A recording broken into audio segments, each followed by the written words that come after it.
Oh, hello. Welcome back. Hey, oh wait. Oh, we didn't change the board. Gotta change the board. A little distracted. There you go. Okay. Welcome to episode 10 of Dr.Who Heroes and Villains. Well, we're doing Sara Kingdom, another First Doctor companion. Anyway, Sara Kingdom was a companion for about 6 episodes. About 6 minutes. 6 episodes. About 6 episodes. All during the Daleks' Master Plan, which of course was 12 episodes long. Unless you're counting Trial of a Time Lord, it's still, which they do in the UK as one serial, but not in the US. And we're in the US. It's still the longest running serial in Doctor Who history. Anyway, she's a great companion. She's a great character.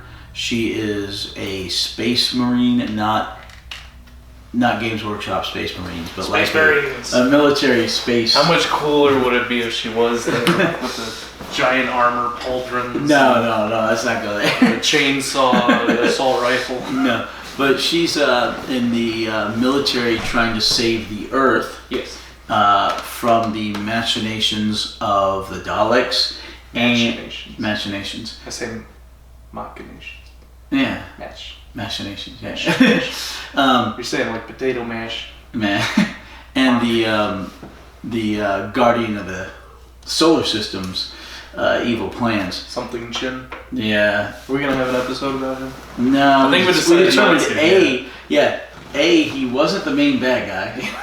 He was completely being played. Mm-hmm. And he's not a character we'd want to see return, nor really could return. Yeah. He dies, yeah. Unlike, say, the Celestial Toymaker was only one serial, but A, could return, and B, would be great if he did. Yeah. They should. He should. Yeah. So, Sara Kingdom should also come back. Because she dies. Yeah, but if they they just go back in time before she dies. Okay, you know how old the actress would be if she was still alive? All right. It doesn't have to be the same actress. She would be... Same character. She would look like the old woman as she was dying. All right. Yeah, that's where they pluck her out of time to be a companion again. Oh, and the saddest part is Capaldi's doctor does something like that. Does he? Oh, it's sad. Yeah, Claire. All right. So anyway, Sara Kingdom is a really competent military female. She ends up helping the Doctor and Steven, and she jumps in for the female role after Katarina dies.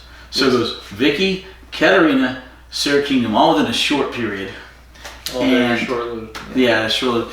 And she really helps them. And it looks like she's going to end up becoming a new long-term companion, make it back to the TARDIS. And then as they're running to the TARDIS, right at the end when the time bomb is going off, which will age and kill everything within its like range. Organic substance. Right. They're running to the TARDIS. Steven is there first, then the Doctor, and then Sara Kingdom does not quite make it, and she turns into a really, really old woman and then just dies feet from the TARDIS, as a skeleton falls over and flesh withers away. And I don't know if they were thinking about making her a companion, and maybe she declined the role, but it's so sad because she would have been perfect. Yeah, she was a great actress. What went into that decision? I'm sure there's like the contractual side of it, the actress, but at the other, she's almost too competent to be a companion because a lot of the conflicts involve the companions running off and doing something they're not supposed to, or getting captured, or the Doctor saying stay put and they walk off anyway. Well, and just because you're military, it kind of pushes the story along, but yeah. Right, but just because you're military doesn't mean you can't question orders. Like, look at Ben. The Doctor tells Ben and Polly. Ben's Navy. The Doctor tells him to do stuff all the time, and sometimes he disobeys. Sometimes he just can't quite complete the orders. It really is. It's mostly Polly that was getting into trouble. Yeah, she a bit of a flibberty gibbet, but like in we just watched the. No, you and I haven't watched the Macra Terror. Not the animation, animation. yes. Yeah, we watched it. Yes, but I mean, Ben ends up getting hypnotized, which he's more susceptible to because of his military training. Yeah. So he kind of turns traitor on them. Mm-hmm. Yeah. Yes, sir. Yeah, we're probably going to watch that next week. Nice. I'm excited. I like the McAteer. Didn't the guy that made the costume get fired because they didn't like the costume? The company that made the Macroterra, the Macra, didn't make them up to scale or size, and the props were incredibly questionable and problematic. They were basically paper mache. So I heard there's like an inflated budget too. Yeah, and they cost too much. So that was the last time they used that company to make the props. Now on the animation, they did what was a slightly controversial thing. They changed slightly controversial, where they didn't stick to what was filmed so much as what they wanted to film. So they went back to like the original, the script more. Right. Well, there's. I don't think that's controversial. I agree with that decision. You remember where the claw comes out to get Polly? Yeah. And she kind of has to maneuver her way into being captured by the claw physically because the prop was just couldn't even really grab. Instead, they show a giant, much larger Makra picking her up and holding her in the air, which is what they wanted to film, but not what they could film. Yeah. But I agree with that decision. Right. And most of us who are reasonable do, but there are just a few purists who are like, no, we want to see, to the best of our knowledge, what was shown. And it's like, okay. You can watch the Too Violent for Australia film clips if you want. Wait a minute.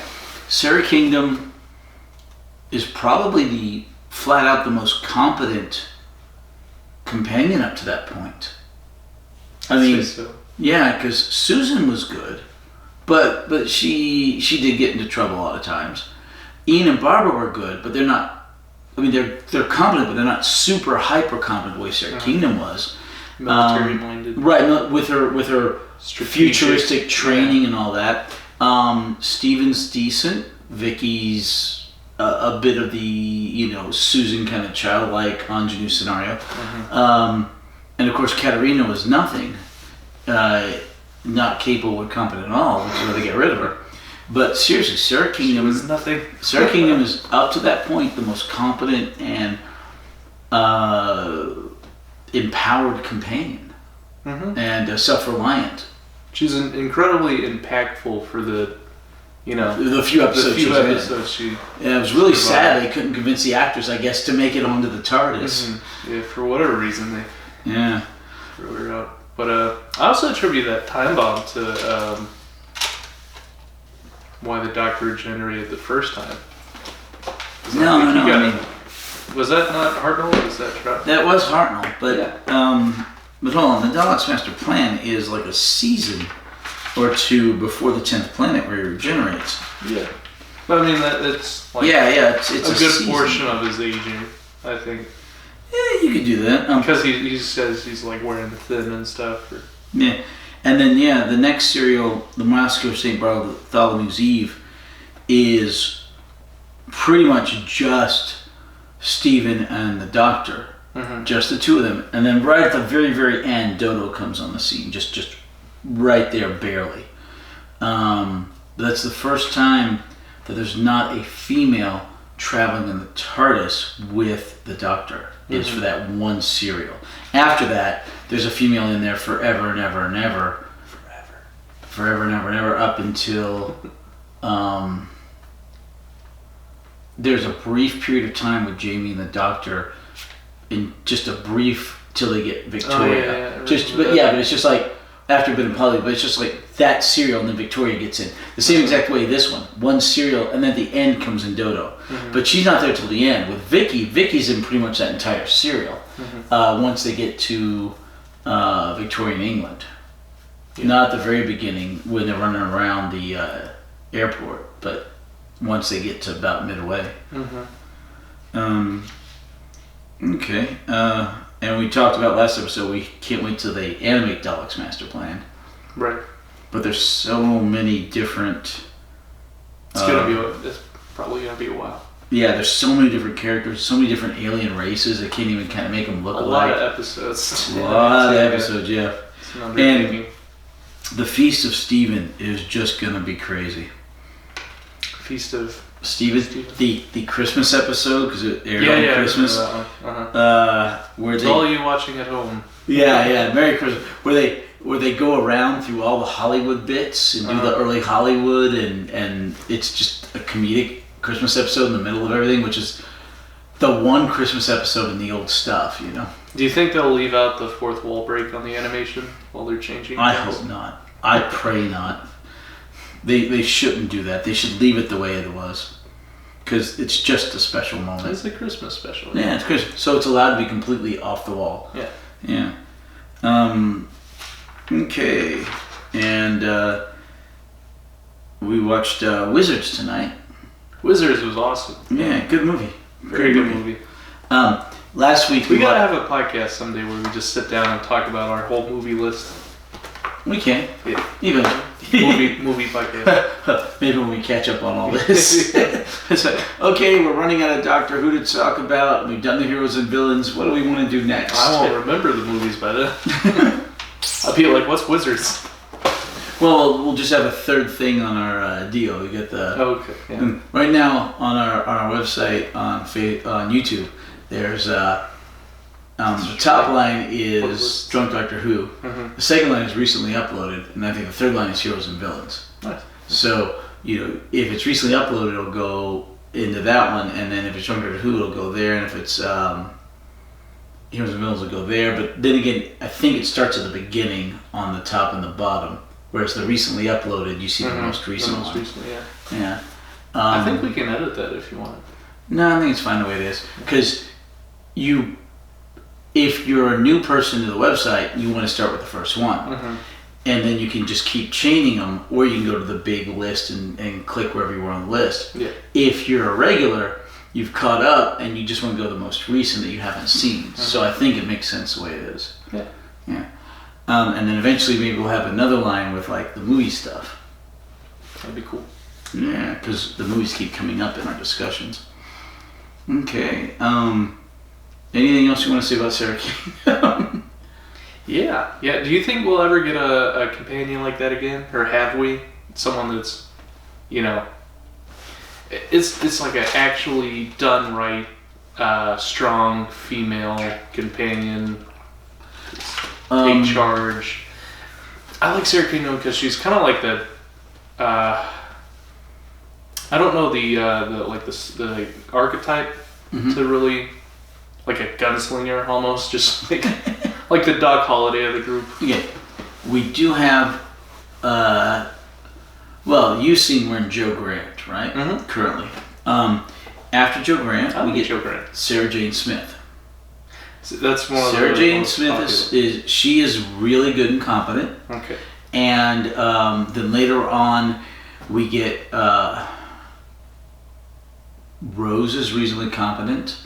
Ace is reasonably competent, although she's just a bit more of a punk girl. Mm-hmm. She goes around beating up Daleks with a baseball bat. To be fair, I like that. To be fair, the baseball bat has been imbued with special ionic powers by was it the head of Rassilon, the arm or something like that, the hand of Rassilon. Is it made of Dalектanium? No. It's a special alloy, but it's the baseball bat was given special powers. Okay. So it's not just any old baseball bat. It's a supercharged, can break through Daleks' armor baseball bat. I'm actually a big fan of that. There's a show I watch called One Punch Man. It's about superheroes, and one of the superheroes is just a guy with a baseball bat. He has all these superpowers to make it work. Yeah. It's like the street brawler of. It's like the Captain America. It's just like he starts off as a kid with a trash can lit as a shield, and then you see him progress. Yeah. So I kind of like that, just the street brawler superhero. Let's see. Character type. All right, other really competent, and they're really competent male characters too. Captain Jack is a really good and competent companion. He's in the revival stuff. He's in the new stuff, yeah. And of course, the Brigadier is a really good and competent companion. See, that's the one I'd say was kind of most comparable to Sara Kingdom, would be the Brigadier. Yeah, both the military. He has the current stuff and not the futuristic stuff. In charge, like leaders. Captain Jack is more the futuristic stuff because he comes from far in the future. Oh, that's cool. So like captain, it's like spaceship captain, not boat captain. Actually, he stole the title captain from a Air Force pilot. Oh, okay. In the Royal Air Force. Cool. Let's see, and then Martha to a certain extent, but better later on. Not really in her series, but in the later stuff. So she grows into the She grows. Mickey also grows. He starts out really flimsy, but he gets so much better later on. Hold on. Amy is really good. She grows into a really, really heavy competency. And unfortunately, the Clara, which is the super, super hyper competent, I'm better than the Doctor in every way. Even though I'm a 22-year-old human being and don't have any of this knowledge, I can just figure it out on the fly. Mm-hmm. I'm a god and should have been born in a time where crap, I can't stand her. More of a Mary Sue type character. Super duper Mary Sue, which is the problem currently with so much fiction. You run that same problem with Rey from Star Wars, and Captain Marvel from the Marvel franchise, and all that other crap. Even in like the rewrites of like the live action Mulan, they changed her character a lot and took out characters like Mushu and just even in modern, they had such a great recipe for a strong female character, and then they just sort of changed it where it doesn't really work anymore. It's not engaging. You don't see the character struggle, so like their growth isn't as meaningful. I would argue that to be fair, the stuff after Clara, they dropped the hyper competent god garbage, and none of the companions since her have been better than, say, average human beings. Okay. So, and that's good to a point, although I wish, at least with Whittaker, I wish her companions were more, had more personality, had better roles. They just don't. Like, we've seen, like, regular human beings be better than the Doctor, but only at like super specific subjects that they were on. They were doing, what's the word? Specialities, or like a chess. Someone who's born to be really good at chess. To be a Romana.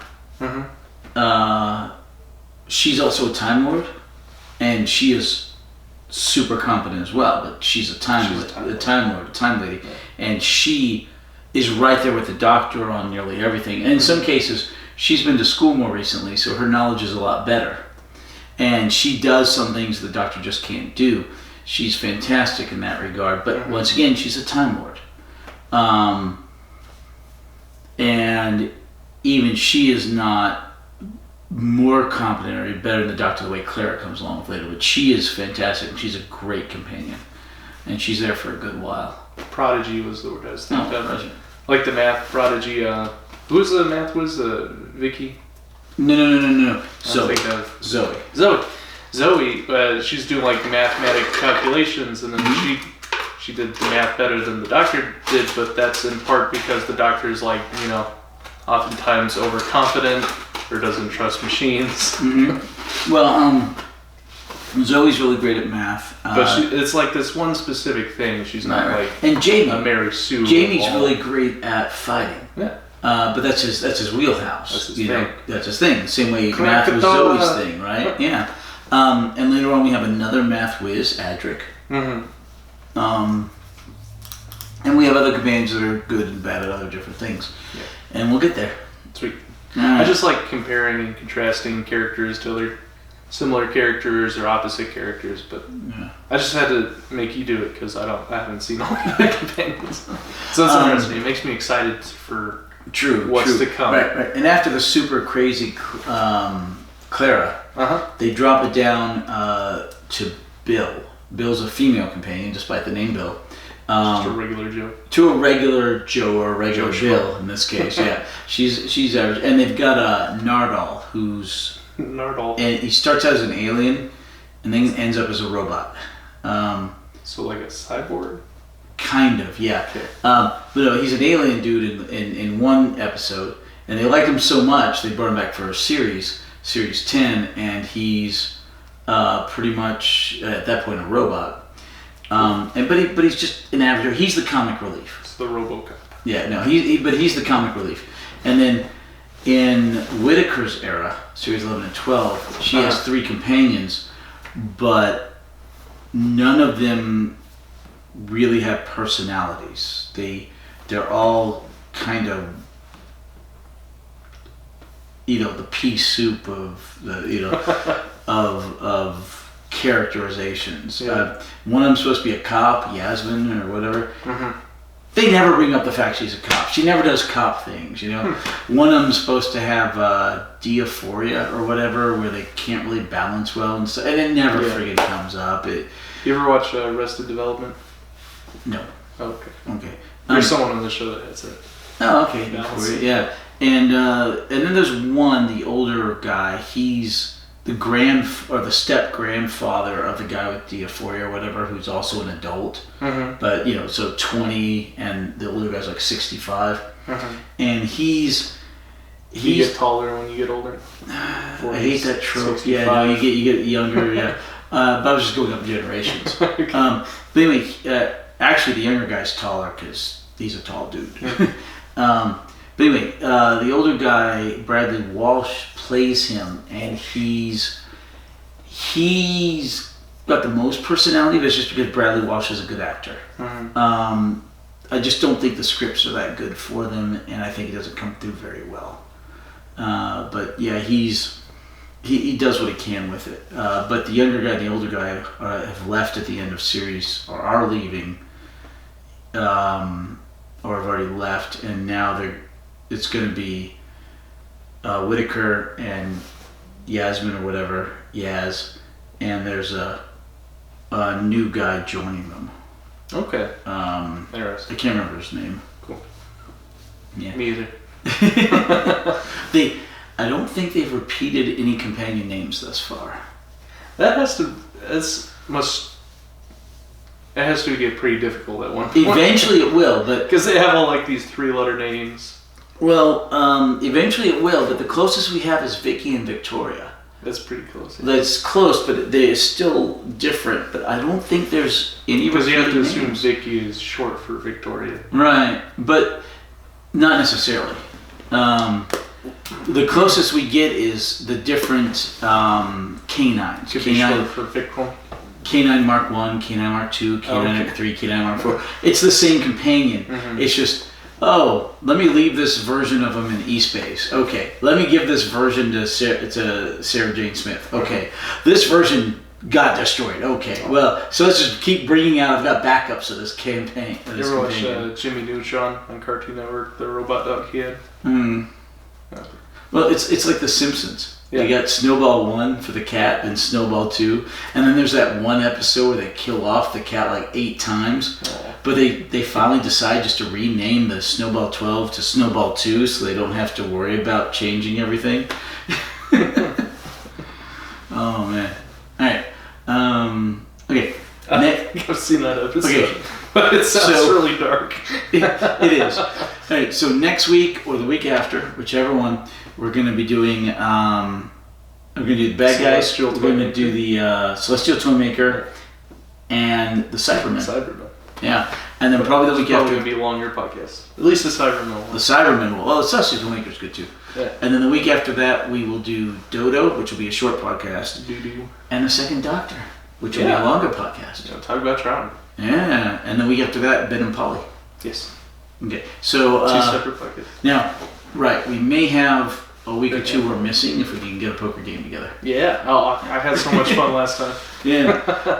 But we've got to find guys who are willing to commit to play on a Monday night. That's the problem. It doesn't have to be Monday. Yeah. Play any day. Okay, but I do want to finish off at least 2 more of the animations before we watch another movie. Macroterra and the Faceless Ones, which are back-to-back serials. Ooh.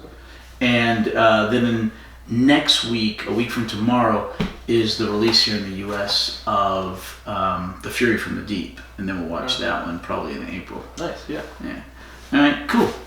Thanks for joining us. Hopefully this time I'll get the audio correct and not have to redo it. Yeah. See you next week. Confusing. Thank you for joining us. We'll see you next time.